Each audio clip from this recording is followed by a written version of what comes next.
Hello and welcome back to Walnut Lodge. You join us on a beautiful March day. The sun is shining and it's just a joy to be alive. This is our Wildflower Meadow. This is the Wildflower Meadow. This is our 5th year in trying to establish a Wildflower Meadow, and we've really not had much success. We've tried various methods, and I'll put the links to the previous videos on this one, but we've had really no success. This year we've tried something completely new.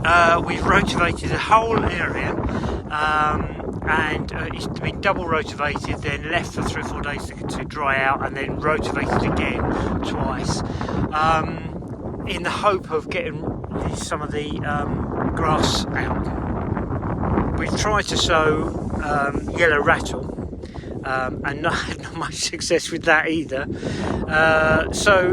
Anyway, we've rotivated. We've tried again this year. I've got 2 semicircular drills, which I've sown with wildflower seeds. We had a couple of packets of mixed wildflower seeds that have gone in. And the forecast is for rain tomorrow. Not too much rain, because I don't want the seeds washing away. But let's hope we have some success this year. In the middle is a Tuna sinensis, which is a Chinese lettuce. You can just see the buds breaking and the leaves coming out, and they're bright pink. It's Tuna sinensis flamingo.